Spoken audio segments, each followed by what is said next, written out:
On this episode of Cuesta for March 23rd, 2020, my brother David and I find sports to talk about during this whole entire COVID-19 madness. We talk Jets free agency with Joe Douglas and what he's doing there, the guys that he's signing, how we feel about it, both of us being Jets fans. We talk about PJ Walker, the first XFL star, getting signed to the Panthers, go compete with Teddy Bridgewater and some other free agent moves. We talk about the virtual NASCAR race that happened this weekend and what that could lead for future implications of sports during this whole entire coronavirus. We see a big push to cancel the Olympics by countries, federations, and other players. We talk about Kyrie Irving donating $323,000, which equated to 250,000 meals for the needy in NYC on his birthday. And Jamal Murray and his little incident of getting downstairs outsideys on Instagram. So without any further ado, enjoy the show.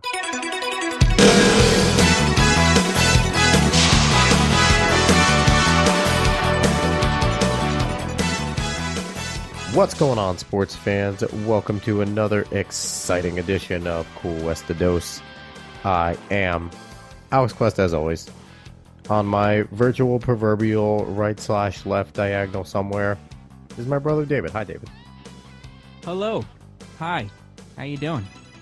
I'm doing good. Now, David seems kind of distracted. David, tell everyone why you might be a little distracted during this episode. Because I'm playing Animal Crossing on the Nintendo Switch. If you do not have it, you should go get it. That's why. David, they're on back order. No one has them. You can find them. If you try hard enough, you can find them. If you go into Philly, you could probably steal it. You won't get put in the jail. You'll be fine. It's all right. Yeah. Well, they're going to be cracking down soon. And then if you go into Baltimore, you'll be okay because they're asking people to stop shooting people finally so that those beds can be used for coronavirus instead of gunshot wounds. Absolutely legendary. 2 places you can go safely now, West Philly and Baltimore. We're talking about neither of those, Dave. Neither of those places, I think, have anything to do with this podcast. No. But we have a full slate. Surprisingly, David, you were really wondering if we were going to be able to do the show this week. Oh, 100%. I had no idea if we could get the sports stuff in, but hey, it worked out. Like I said, I was going to make things up. I was going to completely and totally make things up and be fake news just to have a show. Why? Because the show must go on. It must. Anyway, David, do you want to get this shindig on the road? Yes, yes I do. So the first thing we're going to talk about is Jets free agency. You've been talking about this a lot in our own personal groups, and I tend to agree with you. I really do like what Joe Douglas is doing. So he signed, 5 offensive linemen, I believe? Something like that, yeah. Yeah, signed 5 offensive linemen.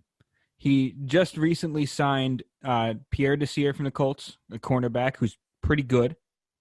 He also brought back Jordan Jenkins, who was looking, he wasn't going to be on the Jets for a little bit, but they ended up getting him back on a year deal. Yeah, he's a sack leader from last year. Yeah, it's pretty nice for us, honestly. Yeah. I know we lost Brandon Copeland over to the Patriots. We re-signed someone else. Burgess. I just saw. Burgess, thank you. James Burgess. I remember there was a linebacker. But so far, I think Joe Douglas is being very prudent with what he needs to do for the Jets. I think he's being true to his word, saying that he's not just trying to build a short-term winner like McCagnon did. He's trying to build something long-term, trying to get Sam protection, which I do like.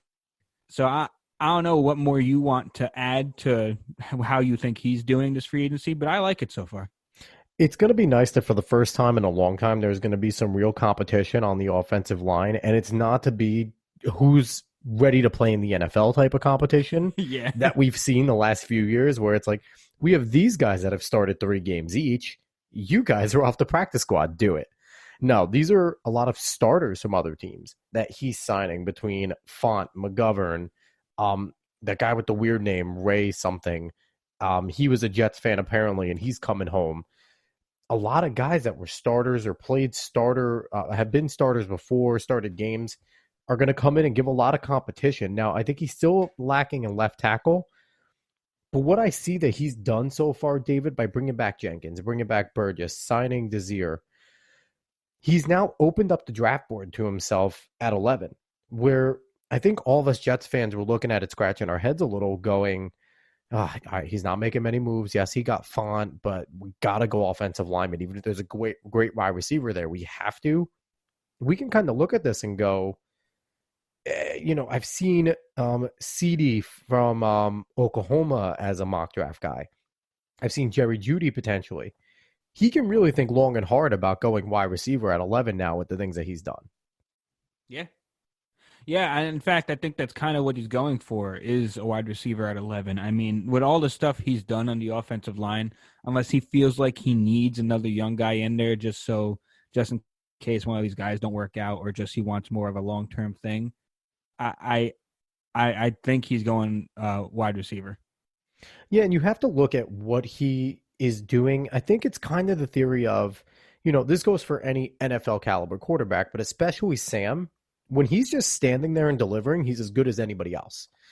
It's when he's getting a lot of pressure, he definitely starts to make the mistakes. But then this also, you look at this opens up Le'Veon Bell. If this line can come in and perform like the veterans they are, like the talented dudes, this could be a very coherent line.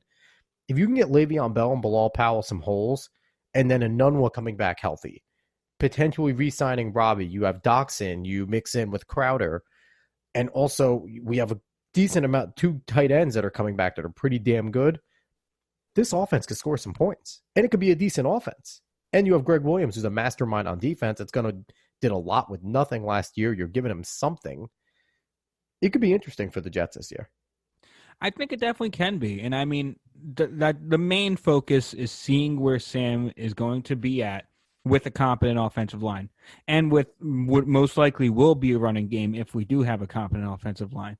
If he can boost up those numbers, because his numbers aren't terrible for someone who literally cannot sit in his pocket for any extended period of time. They've gotten better every year so far. Well, yeah, it's only been 2 years, but you want to see it's gotten better. Yeah. But I want to see what he can do when he has a legitimate line and a legitimate running game behind him. Now, this is a question I'm going to give to you. Joe Flacco's out there, the elite one. He got released by the Broncos. Would you like to see Flacco there behind Sam as a backup? So just in case anything happens to Sam again, we have a guy with a big arm, a Super Bowl champion, MVP back there that can hold the fort down for a little bit.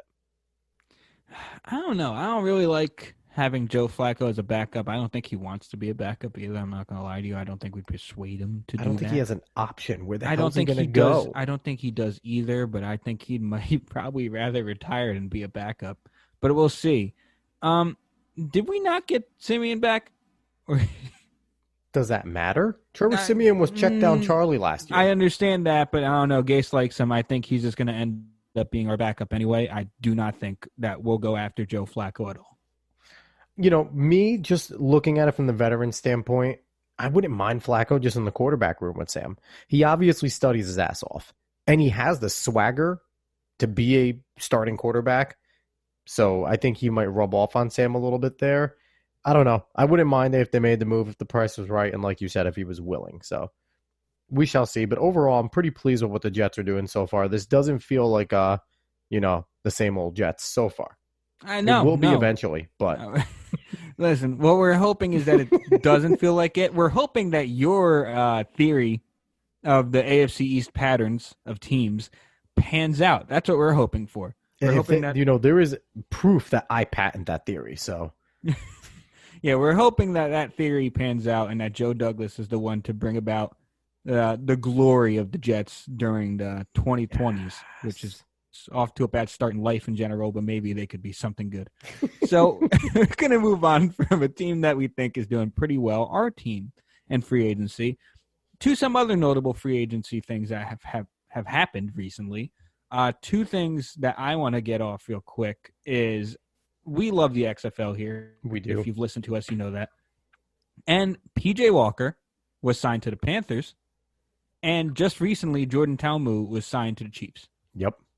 It's 2 XFL signings already just from one season, which is great for them.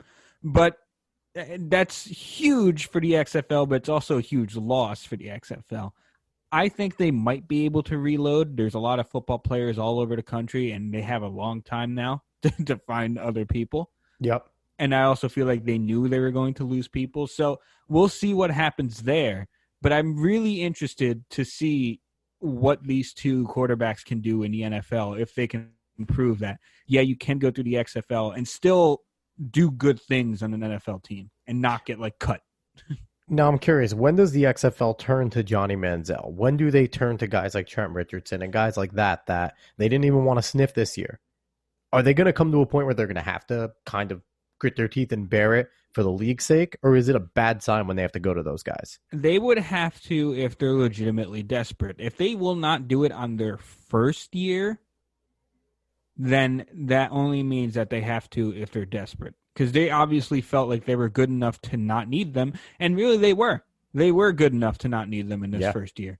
And like I said, if they can reload in any sort of way, I mean, barring who else knows who might get picked up from the XFL, you never know. The NFL is always looking for more talent. Can the NFL pick up Matt McGloin, please? They're not going to do that. The Guardians need him gone yesterday. They're not going to do that. But those are two very notable things that this is the first time we've really seen this now in like football history, kind of in a way. So those are very interesting. We'll see if that could happen in the future at all. Yeah, I guess since the USFL. This is the biggest like moving over since the USFL. Yeah. Definitely. Yeah, we'll see if that can even last. But some other notable free agency moves. Emmanuel Sanders. No. You know what? Dion Barry Sanders. Dion first name, Barry middle. Because you decided that I somehow wouldn't know Emmanuel Sanders was the guy that moved. I challenge your sports knowledge, even though I trust you to be a co-host on a sports show. I don't know, man. I don't know what's wrong with you. But Emmanuel Sanders went to the Saints. Drew Brees has got more veteran leadership at the wide receiver position. He's very good. Yep, still. Reliable hands. Yeah, so he's, especially with Michael Thomas on the other end, it's going to be scary. Dion Lewis went to the Giants. I actually like Dion Lewis a lot as a spellback for Saquon. He can catch out of backfield. He can give Daniel Jones a lot to look at when Saquon's out. Yep. So I don't mind that deal for the Giants. I think what they're doing so far, just free agency, is actually helping them a lot. Yeah, don't forget, Gettleman's the worst GM in sports, apparently, though. If you listen to Giants fans, fire Gettleman. Hey, man, I think you got to be happy with Daniel. I think you got to be happy with Daniel Jones. We shall see. We shall see. What he showed so far, you got to be kind of happy. Yeah, definitely. He just needs to not fumble. So Melvin Gordon went to the Broncos, signed for piddly money compared to what he kind of wanted to get. And that's mainly because, Austin Eckler basically came out as a starting running back, so that's why Melvin Gordon didn't get anything. Yep. And it's weird that he went to the Broncos with Phillip Lindsay already there. I don't think he's stealing the starting spot from Phillip Lindsay. I think he is. I think he's better than Phillip Lindsay. At his peak, he's better. He is at his peak, but I don't know what Lindsay's already built there with the repertoire. I don't know. Maybe he does. Dave, the Broncos aren't a good football team, so whoever can come and help them win, if it's Melvin Gordon doing some crazy stuff, they're going to start him. Well, we'll see how it works out. Because they were a lot better when Drew Lock actually came in and started playing for them. Drew Lock. I don't know why I want to say his name like Sean Connery, the actor that played Sean Connery in Mad TV or SNL, where he's like, up yours, Trebek. Drew Lock. That's all I'm going to say his name from now on, like Connery. Drew Lock. You're insane. Okay. All right. But Todd Gurley went over to Falcons. Big move. Letting go with Devonta Freeman and grabbing Todd Gurley, I'd say it's an upgrade if Todd Gurley's healthy. That's the thing. Is Todd Gurley going to be healthy? Is was arthritis in his that's not something that really goes away. Yeah, the Falcons are taking a gamble because they're sans Tevin Coleman. Now they're without Devonta Freeman. They're really putting a lot on Todd Gurley to be the guy for Matt Ryan. Yeah, that's what they're really trying to do. And I don't know. This offense has had so many explosive people on their team, and it never seems to work out for them. It's not like Matt Ryan puts up bad numbers. It's not like he doesn't. Or Julio. It's not like they're actually playing badly. It's just like they just can't win. I don't get it. Or they can't win enough. 28-3. 28. There you go. I don't know. The Falcons don't make any sense to me. They don't. And, that's the last notable one. I don't really care about Clinton Dix. I'm not going to lie to you. He signed with the Cowboys. I just wanted you to say Clinton Dix. Because you're weird. But he signed with the Cowboys, gives him some much-needed safety help.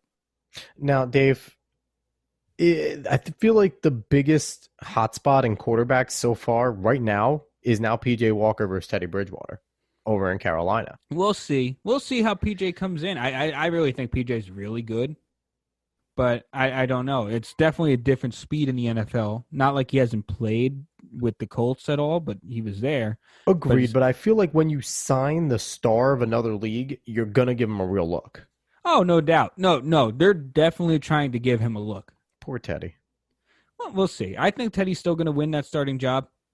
But, I mean, if it doesn't start off well for the Panthers, maybe they go to PJ. Yeah, we'll see. It's going to be an interesting dynamic there because PJ brings a lot of what they saw with Cam. He's not as big as Cam, but he does bring a lot of the similar style with the movement and willing to run great passes on the run, where Teddy's more your traditional stand and deliver guy. Yeah. So it's going to be a cool contrast to see there and to see what the fans and the coaching staff wants. Yeah, no, we'll see. I mean, it's a whole different campaign going on the Panthers organization. Matt Rule's now in there. Riverboat Ron is gone. He's over at the Redskins. So the Panthers have a lot they can do. They just don't want to waste CMC. That's the whole thing. You do not want to waste CMC and how great he is. If not, trade him to the Jets. What? We'll give you Robbie Anderson, Le'Veon Bell, and a left testicle from each player. All right, let's just move on. I think that would be a good deal, Dave. No. We're going to move on. So, you know what's nice this week, Dave, is that we just talked about free agency. What is that, in the second slot on the show? It's not taking up the whole show because there was actually other stuff, Dave. Yeah, there's some other interesting stuff going on. Some other interesting. This is super interesting. So, the NASCAR decided to go ahead and continue its season virtually, which, Dave, did you see any clips from this race? Yes, I did. It looked pretty damn real. I mean, I don't know what you expected what the technology would have. I know you haven't been playing a lot of video games recently. But it was just the response and seeing the way that the drivers were able to control it. There was no lag.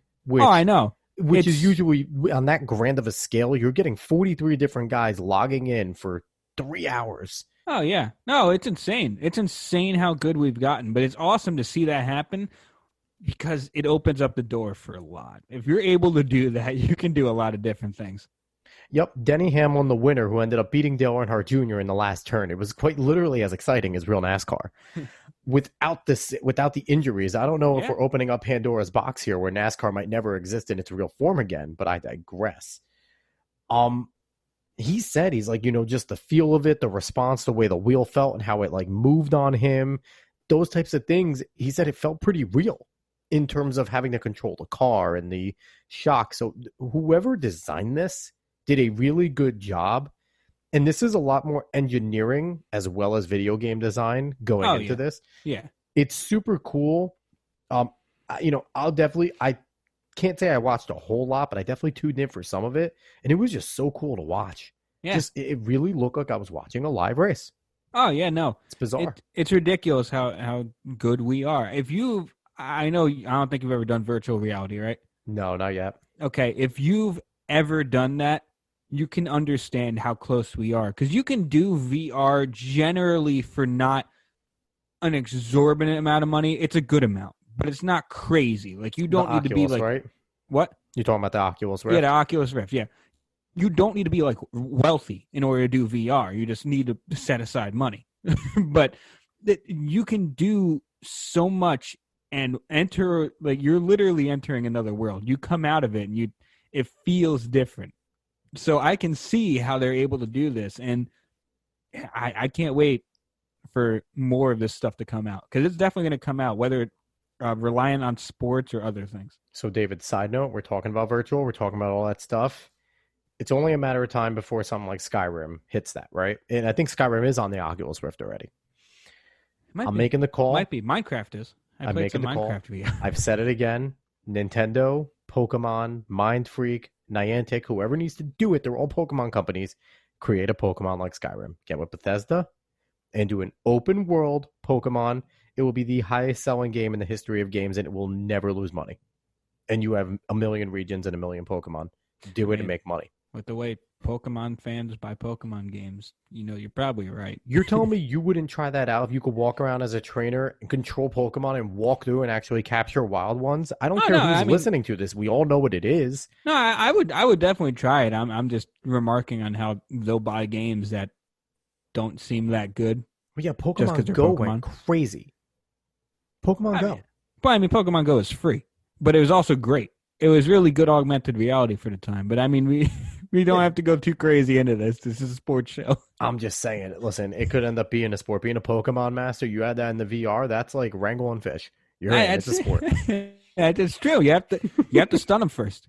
You have to stun them first, and then if you start doing the leagues like e-gaming, they can have Pokemon battles, and there you go. E-gaming, it's sports. We just connected it. Boom. That could be so broken, though. Oh my God, Nick could be so weebish. Anyway, I digress. So one thing that I wanted to address, Dave, is now we have this with NASCAR. It's probably a little bit easier to do when you have 43 different people logging in to control their own things and not really working as teams. The crews kind of work together with communication, but the teamwork aspect is different. Do you think there's people in the video games and engineering world already working on getting football games like this, baseball games like this, basketball games similar to this, so that we can have this type of stuff going on in those types of leagues, like do it separately from the real thing?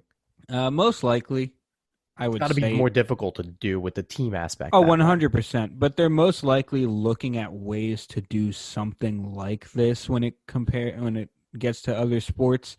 The main problem is like you have these other sports locked down by these big companies. Yeah. So, and I don't know how much these big companies are really going to invest in something that might not give them too much of a turnout. Like you got to see it's got to be more or less indie developers or smaller developers that go for these experimental things. Because look at Madden. The game doesn't really change. It's just a roster update. The same exact game. That's why I only buy it every 5 years. Yeah, they put in different things, yes, but most of the time it's not very different. Now, Dave, if you're tennis, if you're golf, are you jumping on this right now? Because those are two ready-made sports that you can do this with.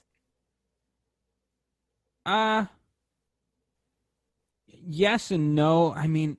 Is there a drive for people that want to do tennis in VR? Yeah, me and you, yes.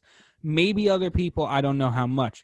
You'll see a lot more for football and basketball, but I don't know how much. I would watch golf in VR. Not gonna lie. If I knew that the pros were all participating in a big golf tournament from Thursday through Sunday, making the cut, competing hard in a VR setting that's pretty balls on accurate. I know I tune into golf every week when it was on. I would catch the rounds a little bit and, try and watch on Sundays. And the golf has a huge, huge viewership. And this could open up the world to a lot of older people to tech.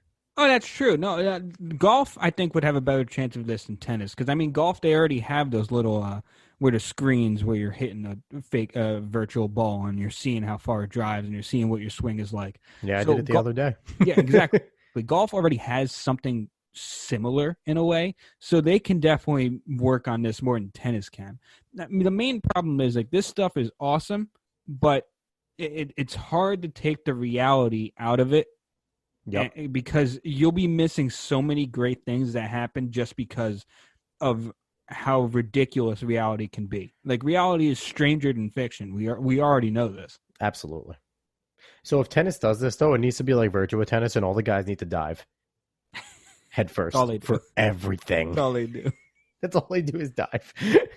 Anyway, we're gonna talk about diving. Something that's about to take a big dive. The Olympics, Dave. I think for the last month, we have been talking about how the Olympics have been coming out and saying, we're having the Olympics. We're having the Olympics. Tokyo's all ready to go. They have too many mangakas drawing stuff. They have too much anime things going on to give this up. Dave, they're going to give it up. It's not official, but they're going to give it up. No, 100%. Remember what we said when we were talking about this. Japan is very ready, but other parts of the world aren't. So if they're not sending people, if you get enough countries not sending people, then you can't hold the Olympics. You can't hold the Olympics without very big countries there, because otherwise you're not getting the viewership and it's not the Olympics anymore. Yep, one of the countries that's officially not going, I think they're the first one, Canada, has said they are out. And yeah, I know it's Canada, people, but really, Canada sounds so much better than Canada. So I'm calling it Canada. The Mounties mounted up. They stood at the border and told their athletes, you cannot go about there. I needed to put about in there, but it didn't make any sense. I know, but just South Park reference. Anyway, Canada's not going. And like you said, that's a big country. It's a big hit. They have some athletes that compete for medals in almost every single event and every single sport. So that's a country that is now, with them making that jump, you could definitely see at least the rest of the Western countries joining them in not going. And our favorite IOC member came out, Dave. What's his name, Dave?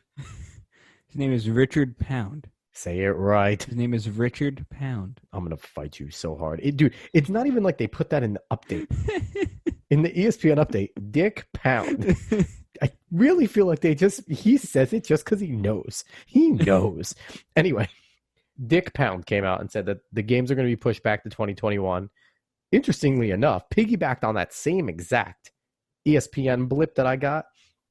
It also says that the IOC officially said that is Dick Pound's own words. So there's controversy from a member of the IOC to the exact IOC. Dave, what are your feelings? Ashton Eaton, which to me is the greatest athlete in the history of anything. Holds the record for the decathlon. And if you ask me, the decathlon champion is the best athlete in the world at the time. He came out and was like, listen, the only logical thing to do is to push these games back 2021. So are we thinking we're going to see Olympics in 2021? Most likely it's going to be 2021. I don't see them getting it done this year. I really don't. I did before, but that was before it got crazy. Before they added the lime to Corona. Basically, that's basically what it is. It just got too much, so I don't see it happening this year. I see it happening 2021. And if you really look at it at this point, and I've saw a lot of comments from athletes. I follow the Flow Track Instagram. So many athletes are going, because I think there's now the IOC in Japan is saying, wait 4 months. We're maybe going to push it back 4 months. And they're all going, so you want me to adjust my training schedule to add 4 months more? And, if you've never done these types of sports, you don't understand the regimented training that they're doing, where they have to peak at a certain point and then they have to start to digress with their training so that their body isn't beaten to hell. Yeah. And now you're asking them to wait. If you give them the year, you can adjust your schedule a year. 4 months, only a quarter or a third of the year, whatever it is not easy to adjust, especially when they're already on the come down. So I think they need to push it back a full year, not just into 2021. It needs to come a full year back completely and totally. Yeah. So we'll see. It seems like, if NFL stops giving us news, we'll at least be able to come and give an Olympics update and then say bye to everybody, because they keep on bringing out something just new. Basically say which countries are not participating in the Olympics. That's what's going to happen. Yeah, which countries, with which athletes, whether coronavirus wants to at least come in and do like a long jump, who knows? But speaking of long jumps, people make pretty big jumps. That was a terrible transition. That's a transition, I guess. I'm not even going to edit that. How do you feel about that? That transition was a long jump. Your face is a long jump. Anyway, Kyrie Irving, people constantly jump to conclusions about him. If you were next to me, I'd be elbowing your ribs. Anyway.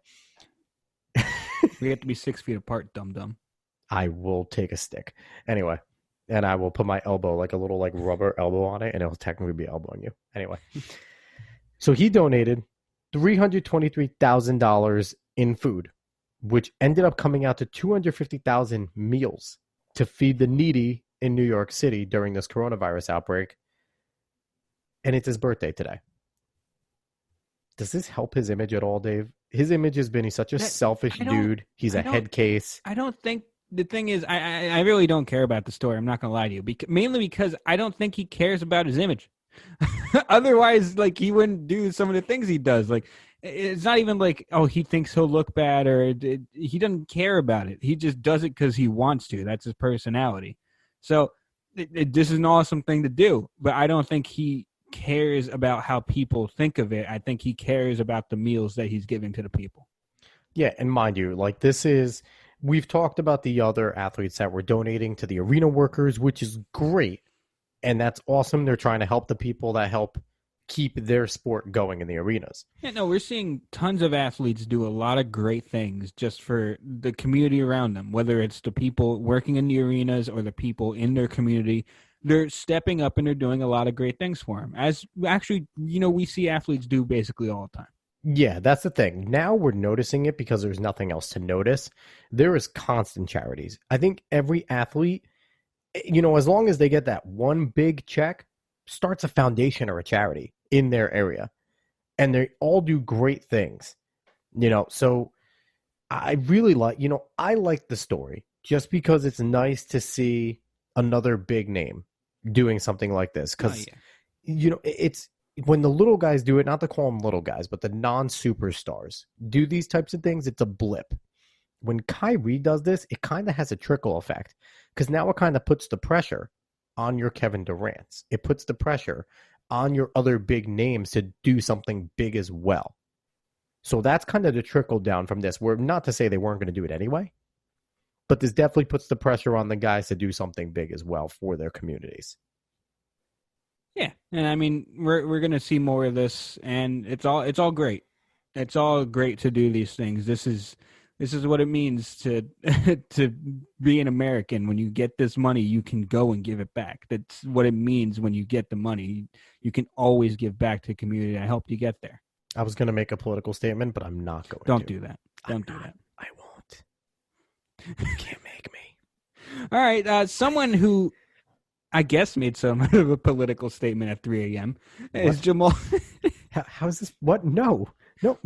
This isn't political. You follow up. Your transition was actually worse than mine. It was mine. Supposed to be as bad. That's the point of it. No, you topped it.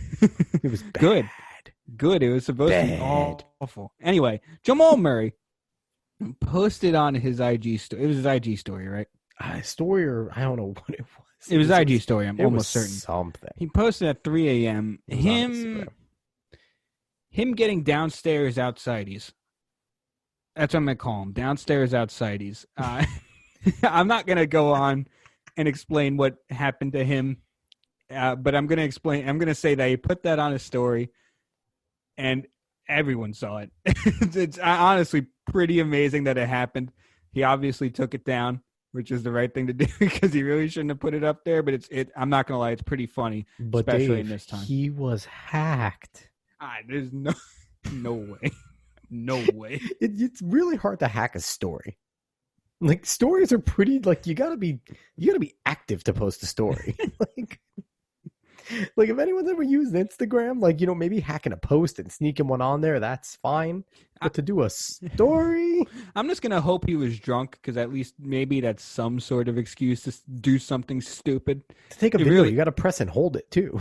No, I know that. That is a very active thing. So how much longer are him and his girlfriend going to be together? Apparently they're a long time. Like, from what I read, they've been together for a little while. How much longer is that going to happen? I have no idea. I'm not going to lie. I didn't care too much about his love life before this. I don't care too much about it after it. I just think it's hilarious what he did. Mainly because it's nonsense. You see, we just talked about Kyrie giving money. We just talked about all these players giving money. I'm sure Jamal Murray did something as well, but then this happens. He was getting charity. There you go. That's a good way to put it. But anyway, I do feel bad for the girlfriend. I'm not going to mention her name. She's already had too much grief. But as I was scanning through Twitter, obviously this was massive. She put up, it looks like she deleted all of her social media, basically, like any posts. And she put up on her Twitter, like, if you still have the video, please delete it. Thousands of comments. Clicked on them because what's Twitter without the comments? And lo and behold, there was at least like 4 or 5 posts of the video itself on Twitter, dude. And then one of them had the balls to go, "I'm gonna need some ransom for this." It's like, what? People are awful. They're insane, son. The internet's a terrible, terrible place. Hysterical.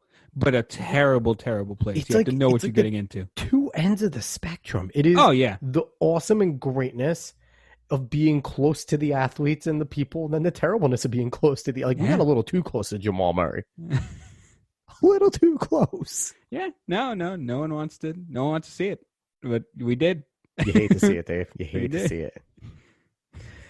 Oh, man. Is that what we're going to end with? Are we ending with that? Yeah, we're ending with Jamal Murray's downstairs outside. He's getting some charity. Yeah.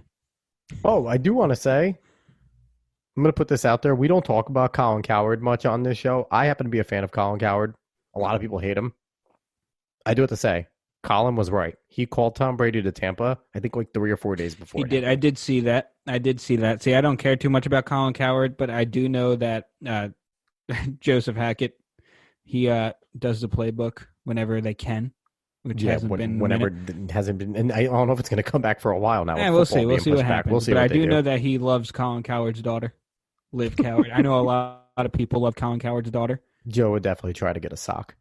One thing I will say, if you go to her Twitter, go to the replies under basically any message, and it's some of the funniest stuff you'll ever see. Oh, all the simps. It's terrible. It's not even that. It's just like one reply will be, "Oh man, I was on my way to the hospital to perform surgery to perform a brain transplant, but I had to save these orphans from a burning orphanage first." And then the next person's like, "Oh man, I gotta give you back the yacht you lent me." And it's hilarious to watch. And, to her credit, she plays it up. She understands what it is, and she definitely plays it up, and she has fun with it. I don't think Liv Cowherd's taking this seriously at all. No. Because she knows that most of them are jokes. No one should be that serious. If you're Colin Cowherd, and Liv Cowherd's a good-looking girl, and you have your good-looking daughter on Twitter basically getting worshipped in a joking manner, but also at the same time, like, she's had people buy her socks, her used socks. I don't know if there's a used. I think they have her. I think they have her name on them. She'd be an interesting person to get on the show, to get on Sports Opinions. My ratings would skyrocket. 100%. 100%. My God. So anyway, off of Liv Cowherd, just mentioning her name, we might go up to like 100,000, and I'm going to definitely include her in like the title somehow. Anyway. Colin Cowherd was right about Tom Brady. So for all you Colin Cowherd haters, even a blind squirrel finds nuts. Remember that. And that's how we're going to end the show. I'm cool with that. It's a little better than charity and yeah. All right. So with that, we're going to end this fantastic episode of Cuesta Dos. On a serious note, I hope everyone's staying safe with this quarantine going on. Listen to the CDC. Listen if you're not an essential worker, don't go out too much. Do what you got to do. Go to the grocery store. Go home. If you're outside doing stuff, okay, be outside doing stuff. But try not to do big gatherings. It's not worth it. It's not worth it to bring it home to your grandparents. It's not worth it to bring it home to someone who's immune compromised. So wash your damn hands. Give toilet paper back if you bought so much. Why do you have so much toilet paper? Give it back. And overall, let's just not be idiots in this crisis. Let's be smart. Let's listen to people that know better than us. Listen to some doctors for once. You're not a damn doctor. Dave, do you have anything to add? I'm tired. I'm technically an essential worker, so I still wake up very early. So I can't wait to get to sleep. Not going to lie to you. Yeah, I'm a laid off essential worker. So I'll be doing more and more posts. Yeah. For everyone, I'm probably going to try and do more little video posts, live video posts, probably going IG live because Facebook was a train wreck the other night. So probably just going to stick to IG live, do more of those, have fun with those, try and get topics. If you have any topics that you would like me to rant about, let me know. We'll interact. We'll have some fun. Definitely send it to me, tweet it, Facebook, any way you can get in contact with me, do that. But again, I'm Alex Cuesta, one half of the host of Cuesta Dos. Find me on Twitter and Instagram at _Cuesta30. Find David on Twitter, at TheQuesta308, Instagram at Cuesta Cola, Sports Opinions on Twitter at Sports Opinion 30, Instagram Sports Opinions 30. Go find us on Facebook. Just search Sports Opinions Podcast. It's pretty easy. And if you go on now, I added Personal Foul Podcast. It has its own, but I also added it onto the main page. So you'll not only find this podcast, Sports Opinions Podcast, you'll find Personal Foul Podcast with Colton Gesser and Kyle Doctor, We're Young Just Us. He's pumping them out. So he just had, I believe it's Jeff Greer. He was a writer for The Athletic for the University of Louisville, was over trying to cover the EuroLeague before coronavirus sent him back to the States. He has had a great podcast with him. Go listen to that. But anyway, that's going to end the show. Dave, say bye to everybody. Bye, everyone. Have a safe week. We'll see you next week, I guess. We'll find out what we can talk about next week. We will make stuff up. Can we at least make like fun stuff up, though? It'll be more about Jamal Murray. No, no, please. We don't. He doesn't need all that publicity. He's already going through it, man. We'll just make stories about Jamal Murray and Liv Cowherd. That'll be the whole show. We'll just do 6 topics about those two. Oh, boy. Oh, boy. All right. So anyway, I hope everyone enjoyed the show. Stay safe out there. Enjoy quarantine. Have a good one, everybody.